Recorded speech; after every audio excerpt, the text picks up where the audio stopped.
Lady Diana Spencer was just 19 when she became engaged to the 32-year-old Prince of Wales. It was her first serious relationship. Diana stepped into the biggest fairy tale of all, which was marrying a future king. She was marrying a prince, and in fact, it was like she'd opened the wrong door. Suddenly, she's in this trap. I'm amazed that she's been brave enough to take me on. And I suppose in love. Of course. Whatever in love means. Diana was being lied to by everyone, not just for 20 minutes here or there, but for 10 years. After more than a decade and a suffocating marriage, the princess was desperate to speak out. I remember she was becoming more and more incensed by what was going on and the fact that the whole organisation, as she saw it, was helping to support the relationship between Camilla and Prince Charles. And in 1995, the princess began a series of clandestine meetings with BBC journalist Martin Bashir. His attempts to secure an interview with Diana are now the subject of fresh allegations by her brother, Earl Spencer. Here, the man accused of helping Bashir speaks on camera for the first time. Came home one night and I had a call from Martin Bashir, and he's asked me to do him a favour. He gave me the absolute minimum of information I needed so that I could do the work. And it was really urgent and really important. Then, on November the 5th, Bashir and his BBC crew set out to film a sensational interview with Princess Diana for its flagship programme, Panorama. We left BBC White City at 7 o'clock that evening in my estate car. All the equipment was hidden. I used hi-fi boxes, so if anybody looked in, they would see high-fidelity equipment. If anybody had found out about this, they would have tried to put a stop to it, because this was unprecedented. She said she had no intention of giving the interview, but suddenly it seemed right, particularly with a divorce and a gagging clause, she believed, drawing ever nearer. It was then or never. As we were walking to the door, I was thinking, I hope I pull this one off, because it's the most significant bit of filming that I'm ever going to do. Diana opened the door, and Martin said, "Hello, Captain. These are the boys." And she said, "Hello, boys. Do come in. Call me Diana."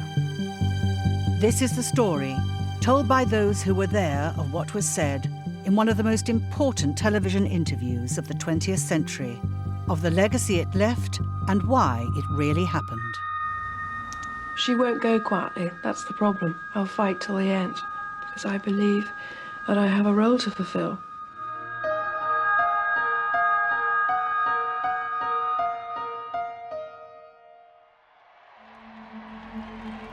Just after 10:30, from Clarence House came the glass coach, and our first chance to see Lady Diana. London was electric. Suddenly, we were all out on the streets partying.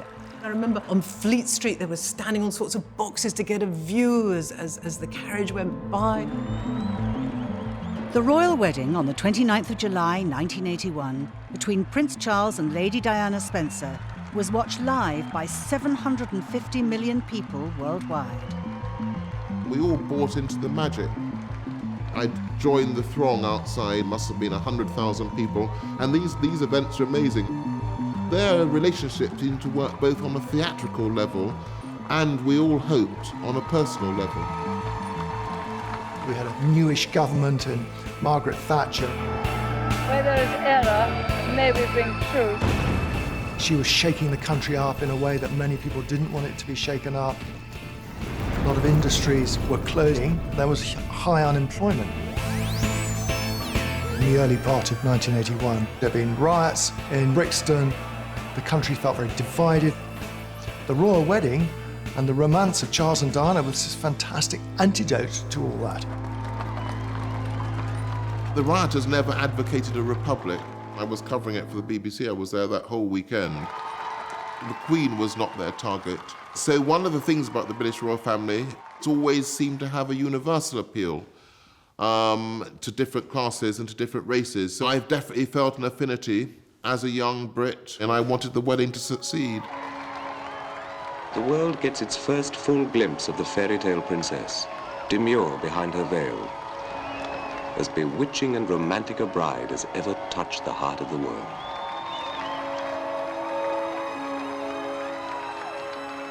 Here is the stuff of which fairy tales are made. In many ways, we were given this idea that the marriage was a fairy tale, and we bought it. Well, we bought it with bells on, and from then on, we all thought that's what it was, that nothing could go wrong. And was it ever a fairy tale? That's what we have to ask.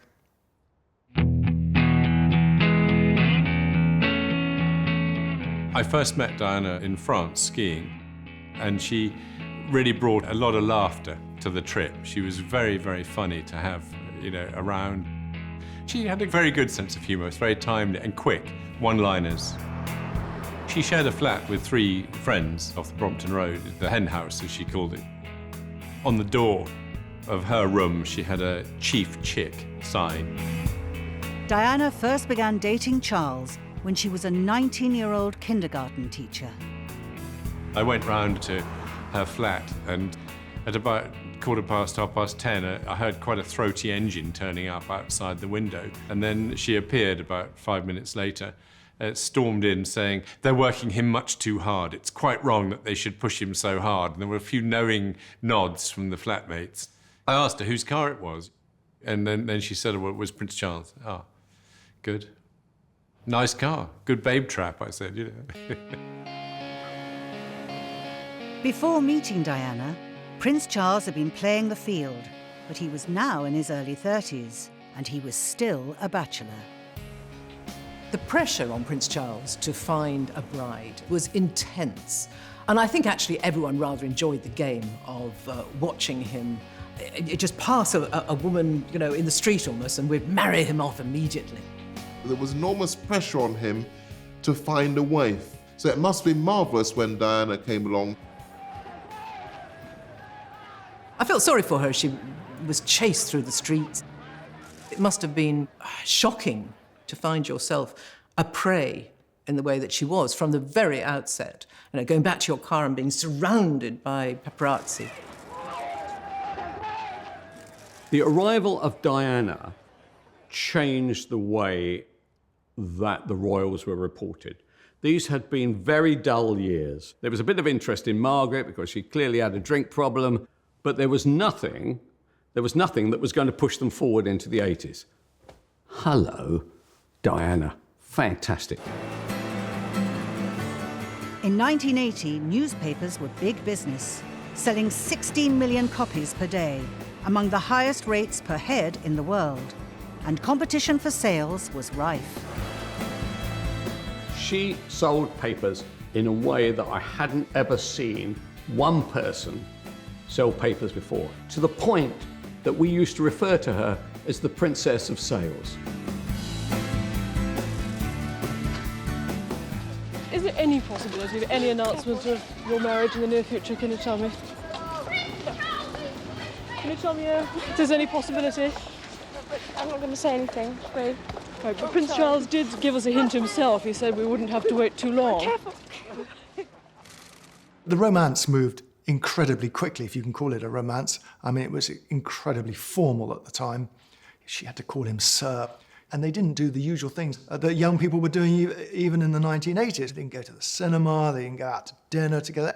So they never got to know each other. I mean, that's a tragedy, if you like, because they would have discovered that they were remarkably ill-matched. He liked Debussy, she liked Duran Duran, she loved city life and he loved country life. He liked shooting and she hated all of that. Compatibility was not the couple's only problem, however. When did Camilla come on the scene? I don't think Camilla was ever off the scene. That's a fact. I mean, Camilla was there before Diana was married. Charles had been in a relationship with Camilla Parker Bowles for several years, but she had had a series of boyfriends and was deemed an unsuitable match for the heir to the throne. Realising this, she'd opted for a different future. Charles was boxed into a corner, really. He didn't really have a choice about marrying Camilla because she, in the meantime, had fallen madly in love with a dashing army captain and married the man. So Charles and Camilla wasn't going to happen. So he took the next best bet. 11 a.m., Buckingham Palace. The long-awaited, much written about engagement had happened. Now you're about to marry the Prince of Wales, and one day you would, in all likelihood, be Queen. It's a tremendous change for someone, if I may say, of 19 to make all of a sudden, the transition. It is, but I've had a small run up to it all in the last 6 months. And next to Prince Charles, I can't go wrong. He's there with me. And I suppose in love. Of course. Whatever in love means. And the Prince of Wales, he sort of hesitates and sort of the bottom jaw drops, whatever love means. But, I think he was being truthful. Here was a classic case of a marriage whereby the male was already in a loving relationship with somebody else. Prince Charles was due to go to Australia for 3 weeks on an official visit. Diana came to the airport to see him off, and she's seen in tears, waving him goodbye. Her tears, as she later told me, were not because Prince Charles was flying off, but because she'd walked into the waiting room before he departed and was on the telephone to Camilla Parker Bowles. She was a young woman, very, very young woman. And honestly, fresh-faced and pure in every sense, which makes it, honestly, even more deceitful by Charles. Just days before the wedding, at the rehearsal, veteran royal photographer Ken Lennox recalls how Diana had changed. I was shocked to see her at the rehearsal in St. Paul's with Prince Charles coming down the stairs. There was nothing of her. You could see her cheekbones. Now, Diana was a teenager, 19 years old, with a bit of puppy fat. She had a roundish face, but we could see that she had been dieting. We thought dieting at that stage. Her face is gaunt. She's lost pounds of weight, and it's the start of her bulimia nervosa, this eating disorder that plagued her throughout her royal career. With bulimia, you feel that the life you're leading has got so many elements that you can't control, but you can control this one. I'll eat, I'll throw it up, I'll eat, I'll throw it up. So it was about extreme control of herself, of her body, in a world over which she essentially had absolutely no control in any other direction. Prince Charles was simply unable to give Diana the emotional security she so badly desired. One of the most shocking things that Diana told me was that the night before the wedding, Charles told her that he didn't love her. And that was a truly terrible thing to do to your future bride, that you were going to marry in St. Paul's Cathedral the very next day. I think Charles didn't want to go into the wedding on a false premise. He wanted to square it with her. And it was devastating for Diana. She didn't want to go through with a wedding at that point. She thought about not attending the wedding. But this was untenable, as her sister made clear, albeit jokingly. She'd already had that with her sister too, and that famous comment of, well, your face is on the tea towels now, so you're stuck, Back then, Diana probably believed she could win Charles's love and make him forget Camilla. Charles himself was also trapped by circumstance. In January 1981, he wrote to a friend, "I do very much want to do the right thing for this country and for my family, but I am terrified sometimes of making a promise and then living to regret it." But the public demanded a wedding, a national event, to create the semblance of unity. The country basically got the day off, we go on the sauce. You know, the whole thing was a fantastic kind of example of what the UK was finally washed up as. We were a massive, kind of well-tailored pantomime. For Diana, the day itself was emotionally charged. It was a confusing day for her. She had hope in her heart for Prince Charles, and then she's walking down the aisle, she spots Camilla in a pillbox hat. And she thinks, I hope that little interlude is over, because this is the man I'm going to marry. I, Diana Frances, take thee, Philip Charles Arthur George, to my wedded husband, to love and to cherish, till death us do part, and thereto I give thee my troth.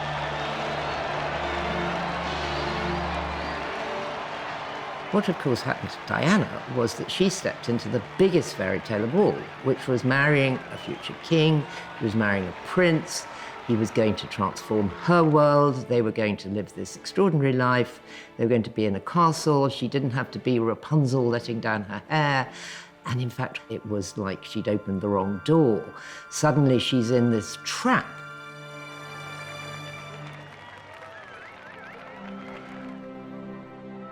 For a period, the couple seemed to be trying hard to make a go of their relationship. And soon after their marriage, Diana became pregnant. On the 21st of June, 1982, Prince William was born. May we see your son? You're all right. When Prince William was born, there was national rejoicing. It is an important marker in the life of the monarchy.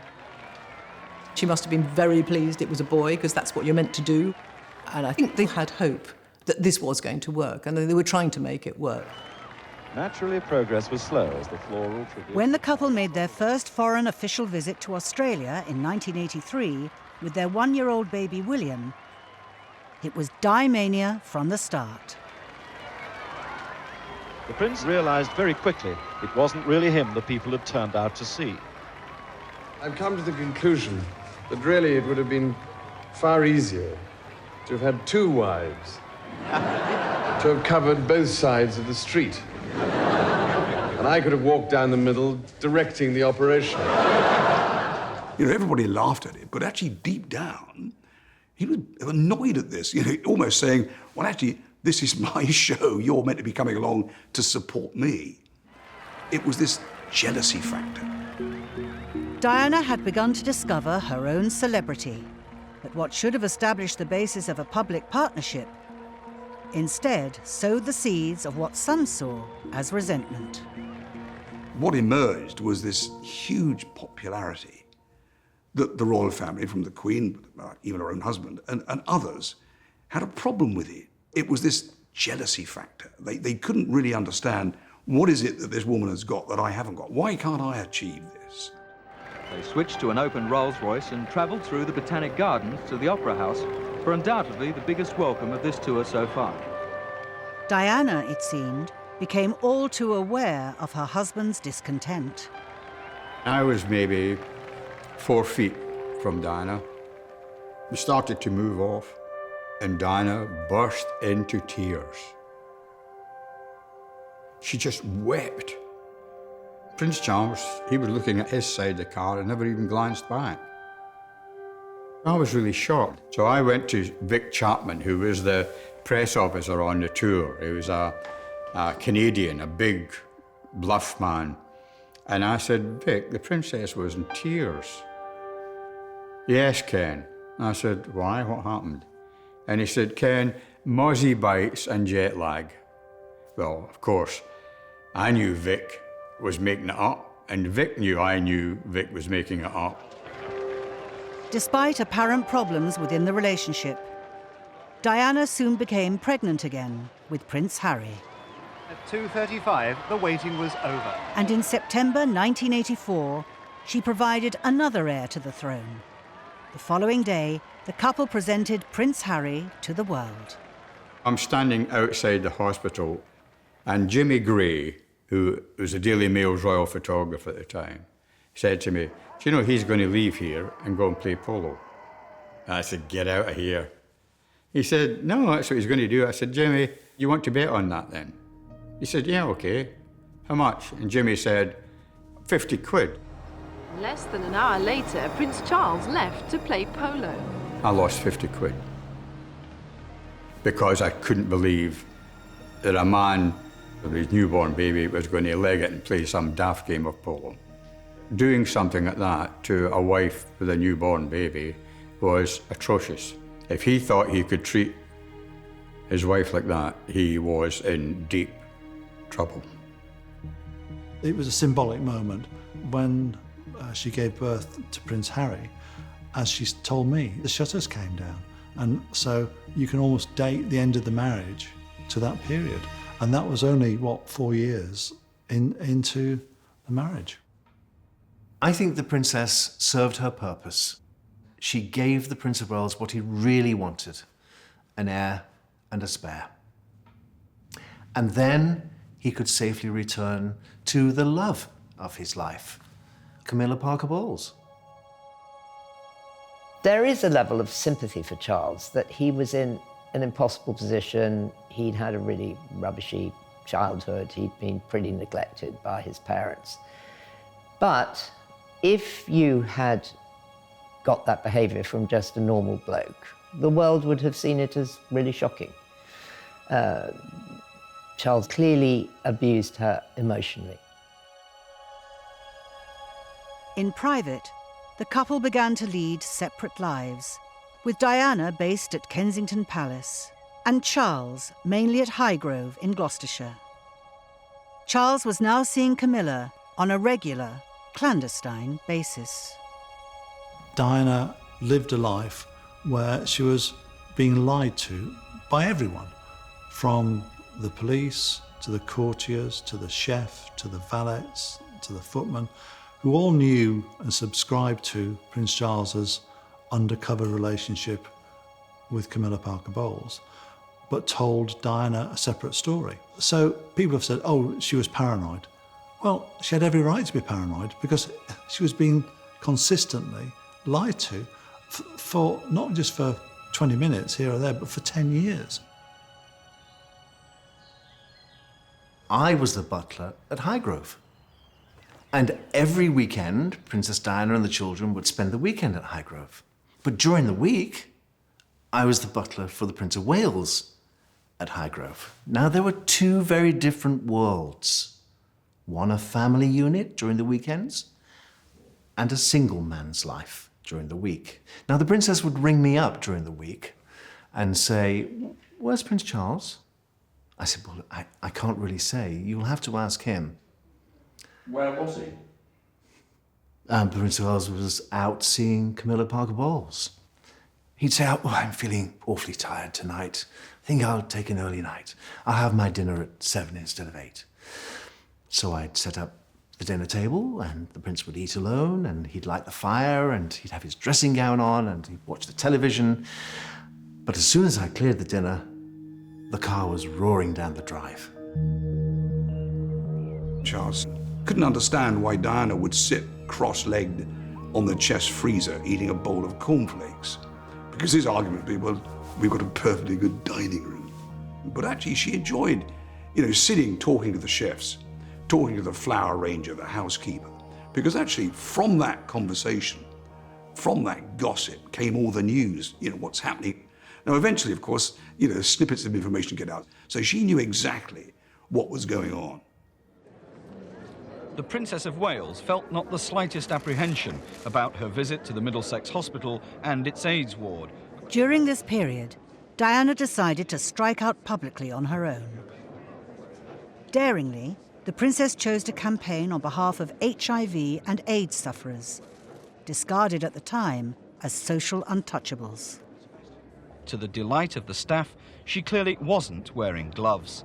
In the very early days, everything was frightening about AIDS. Nobody knew how it was transmitted. Nobody knew if you sort of breathed, whether you would get it or if you shook someone's hand. And she just rode over all those fears. And that made a major turning point. Today, the hospital reckoned that the princess's visit was worth all the government propaganda put together. But this was not simple altruism. The princess was also creating a new, powerful social profile from which she could derive strength. She absolutely knew that she was going to be embraced by a lot of people in the world who felt her sense of frustration. It's all right to be vulnerable. It's all right to be humble. She was saying, this is okay. You have your own struggles. These are your stories. Despite her growing celebrity, Diana craved personal love and intimacy. So she began an affair of her own. Soon after I started working with her, she was in a relationship with James Hewitt, which in a sense was understandable. I mean, I accepted that. Not for me to make any moral judgment. There is a husband in a relationship with a woman for years. I suppose in essence, Diana thought, well, look, you know, if it's good enough for you, it's good enough for me. Ken Worth would accompany Diana on her secret weekend visits to stay with Hewitt at his mother's cottage. I used to arrive at the cottage in Devon and initially speak with, you know, his mother. And we would just allow that weekend to evolve. They sort of walked occasionally outside of the property, but spent the vast majority of it inside it. I think that as a young woman, you know, she herself wanted that sexual side of her life to mature as well. No, it wasn't doing so in her marriage. Her relationship with James Hewitt was a long-term affair, and there's no doubt that Diana was looking for love. And this primal rejection by her husband for another woman cut deep and cut continually. And there was a bitterness there, and an anger there, and a rage there, which never really left her.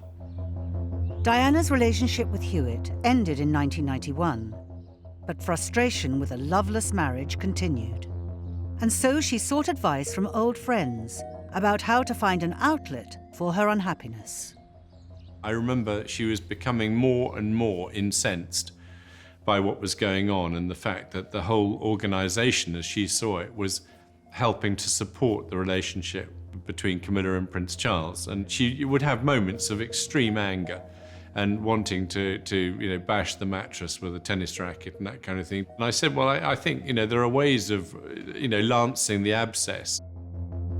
The outlet Diana chose to use for her bitterness and frustration would prove to be a sensational turning point in the War of the Waleses. In 1991, Princess Diana hatched a secret plan at Kensington Palace with her friend, James Colthurst, to tell her own story. A plan that would change the course of her marriage. One thought was that it could come out in a book form, over which she had to have deniability over the book, otherwise she was in big trouble. So she could still provide information, but not be seen to be the source. And I think the idea of it being Morton came up because she had read some of the things that he'd written. Andrew Morton and I were a team. We worked together. He did the words, I did the pictures. He's about 6'3", good-looking, fit, ran, kept himself in great condition. He looked a bit like Superman before he changed into his Superman suit. We were at this cocktail party at the end of a trip, and we're just having a drink. And Diana comes across the room, and she leaned up, and she took a little bit of fluff from his collar, then both hands up and straightened his tie. Well, my jaw hit the floor. And Andrew was bright pink by this stage, and Diana was as cool as a cucumber. And I knew right there and then she liked Andrew Morton. Morton and Diana hatched a plan to write the book. James Colthurst was used as the go-between, ferrying her personal testimony in secret by bicycle to Andrew Morton. It was all fairly innocent looking. Over a few weeks, I would go and have lunch about once or twice a week at Kensington Palace with a basket on the front of the bicycle and a briefcase with a tape recorder. gin and tonic before lunch, and then the questions. And then I would leave with this potential dynamite in the briefcase. The covert methods Diana learnt here would stand her in good stead when it came to the Panorama interview some 3 years later. The book was done in secret, it was researched in secret, it was written in secret, and it was published in secret. The Palace were very eager to find out what I was working on, to the point where I was warned on a couple of occasions, watch your phones and watch your office. And my office was broken into, camera was stolen, files gone through. It's not clear who was responsible for the break-in, but at the time, Colthurst himself was also fearful. Cycling back, I didn't want to get stopped. I was quite keen to make sure that the material reached and was then off my patch. It was a little bit like war, you're into it or not.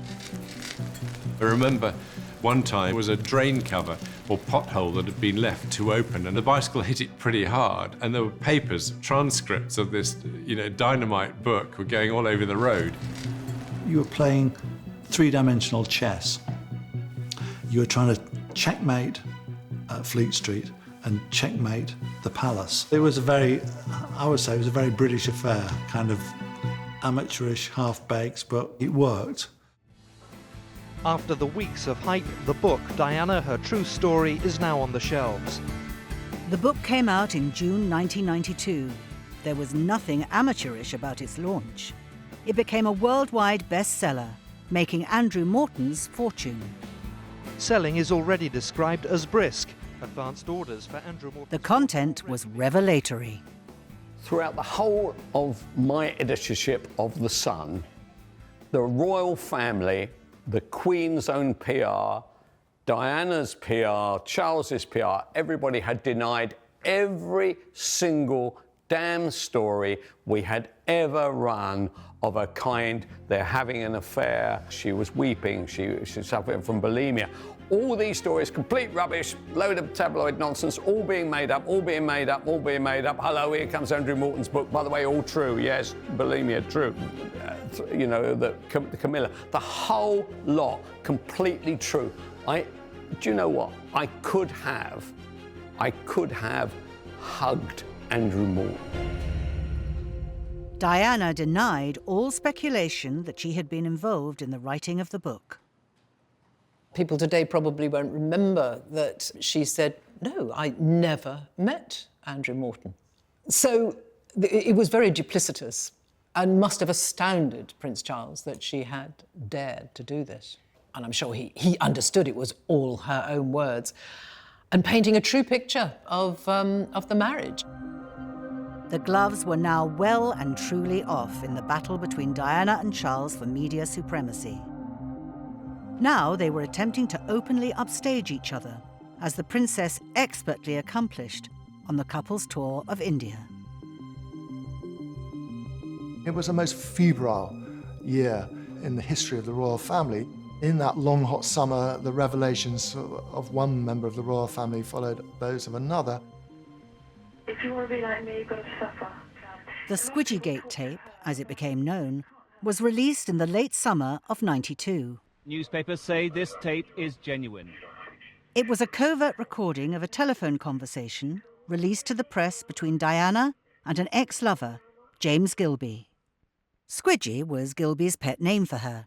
The tape confirmed some of the details in the Morton book.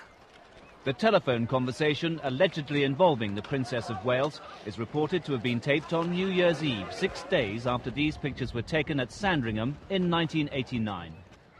The content, of course, was explosive because here we had Diana talking in a very intimate way with a man who wasn't her husband, and talking in a highly critical way about other members of the royal family. The scandal continued with another leaked secret recording by a radio ham. This time, an intimate conversation between Charles and Camilla finally proved the heir to the throne was in an adulterous relationship. The first complete transcript of the so-called Camillagate tape was printed here. Camillagate, well, that's another one. It obviously played to Diana's lot that Camillagate should come in, which was conversations between Charles and Camilla of a sexual nature involving I wish I was a Tampax and all that kind of stuff, which is pretty, won't get you very far on Tinder, I can tell you that. Knickers.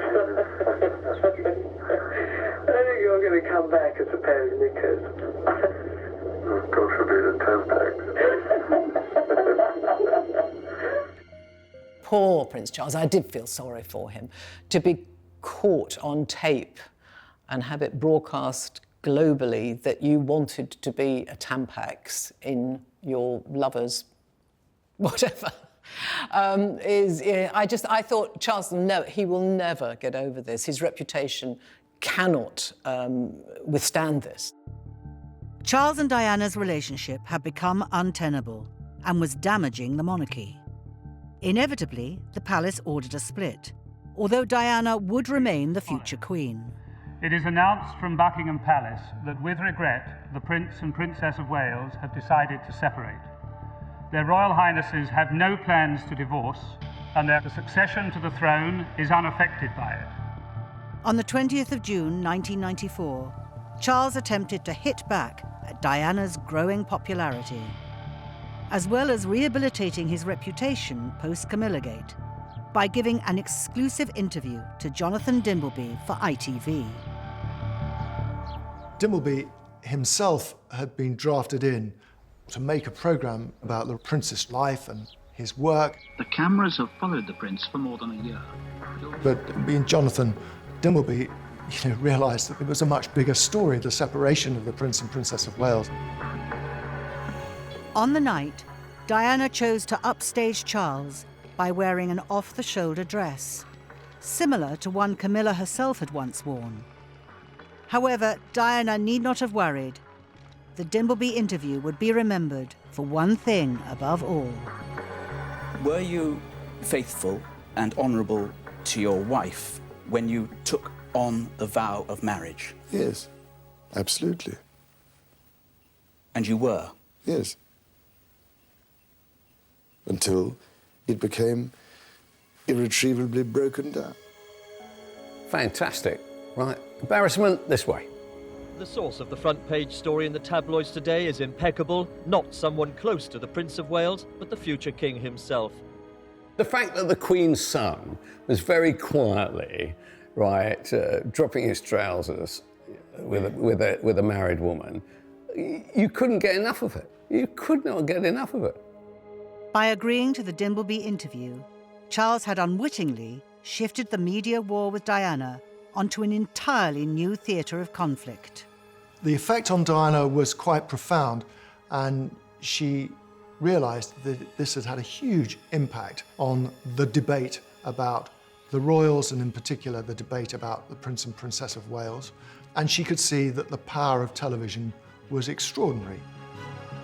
Charles's personal appearance on TV would prove to be a catalyst, launching Diana on a course of action that would change the history of the royal family forever.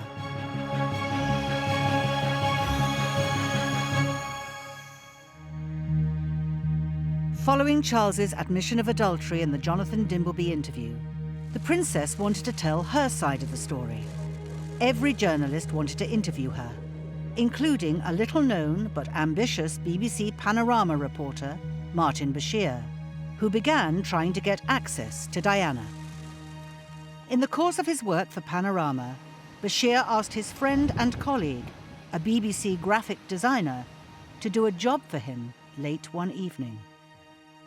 Here, Matt Wiesler speaks on camera for the first time. I got home from work and I got a phone call from Martin Bashir, and he wanted me to do a favour for him, and it was really urgent and really important. Martin asked me to make up a couple of bank statements that he needed the following day. And he did say that they were just going to be used as copies. So on that night, I was just making some props for filming purposes. It was unclear to Wiesler then why Martin Bashir wanted these bank statements made. But around the same time, Bashir managed to arrange a series of secret meetings with Princess Diana. The princess said to me one day, "I want you to drive up to White City and bring back somebody. So off to White City I go. A man came out and said, "Hello, are you Paul?" I said, "Yes." He said, "I'm Martin." I said, "Well, get in the back seat and under the blanket and I'll take you to Kensington Palace." If anybody had found out about this, they would have tried to put a stop to it, because this was unprecedented. And this happened on many occasions. They got on like a house on fire. Together, the Princess and Bashir planned a secret interview for the BBC's Panorama programme. Despite the risks, Diana was desperate to get her story out before a pending divorce, as she explained to Jenny Bond in a private, off-the-record conversation, revealed here for the first time. Diana told me that she feared that as part of the divorce settlement, she felt was coming. She would be gagged. She would be prohibited from talking publicly about the marriage in any way. It was then or never. Diana had, however, expressed a key concern. The editor of Panorama told me that the princess had expressed one major reservation, and that was that if this became known to Buckingham Palace would find a way of stopping it. A date was set, and in October, the BBC secretly assembled its most trusted production team, along with Bashir, a senior producer, Mike Robinson, and Tony Poole, a BBC cameraman of 25 years. I was phoned at home to do this Panorama interview, and my initial response was, I don't do Sundays, because that's my family day, or rather the day I go to the pub. Luckily, Tony had a change of heart, and in late October, he took another call, offering him the biggest job of his life. I got a phone call from Martin Bashir explaining that it's a very high-profile royal, and I will only mention this name once, and it would be an interview with Diana. So it was a cloak and dagger style of operation.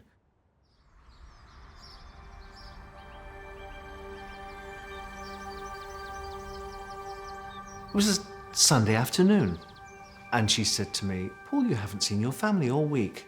Why don't you go home?" I said, "Are you sure?" "Well, who's going to serve you dinner?" I said, "Oh, put something in the fridge. Don't worry about me, I'll be fine." We left BBC White City at 7 o'clock that evening in my estate car. All the equipment was hidden. I used hi-fi boxes, so if anybody looked in, they would see high-fidelity equipment. Martin was driving. Got there at 7:25.